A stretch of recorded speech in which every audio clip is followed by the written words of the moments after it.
વડોદરાના university road પર આવેલા SNK સ્કૂલ ફરી વિવાદમાં આવી। ધોરણ 6 માં અભ્યાસ કરતી એક વિદ્યાર્થીને ધોરણ 11 માં ભણતા વિદ્યાર્થીઓ દ્વારા છેડતી કરવાના આક્ષેપ સાથેનો વિડિયો સોશિયલ મીડિયા પર વાયરલ થયો।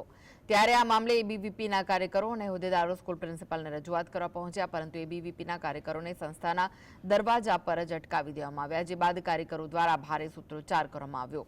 જો કે પોલીસ દ્વારા 14 કાર્યકરોની ટીંગાટોળી કરી અટકાયત કરવામાં આવી। જો કે આ મામલે હજુ સુધી કોઈ ફરિયાદ નોંધાઈ નથી। 2 મહિનાથી હાલે છે પણ સ્કૂલે કોઈ એક્શન નથી લીધો।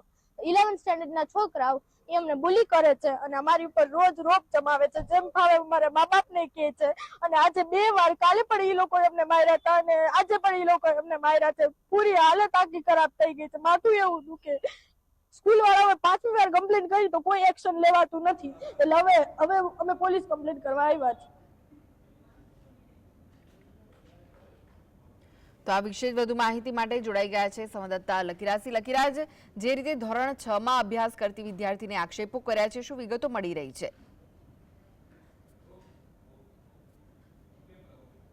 SNK સ્કૂલ ફરી વખત વિવાદમાં આવી છે, કારણ કે 6ઠ્ઠા ધોરણની વિદ્યાર્થીનીએ ગંભીર આરોપ છે કે રેગિંગના લગાવવામાં આવ્યા છે। જ્યારે વિદ્યાર્થીની બસમાં ચડે છે ત્યારે તેને હેરાન કરવામાં આવતો હોવાનો આક્ષેપ કરતો વિડીયો છે તે વાયરલ થયો હતો, જેને લઈને ABVP વિદ્યાર્થી સંગઠન દ્વારા ગઈકાલે જે હોબાળો છે તે મચાવવામાં આવ્યો હતો। જે પ્રિન્સિપાલ અને આચાર્યને જે રજૂઆત કરવા જતા પોલીસને બોલાવવામાં આવી હતી અને પોલીસ સાથે ઘર્ષણ થતા જે ABVPના કાર્યકર્તાઓ દ્વારા જે કાર્યકર્તાઓની પોલીસે અટકાયત કરી હતી।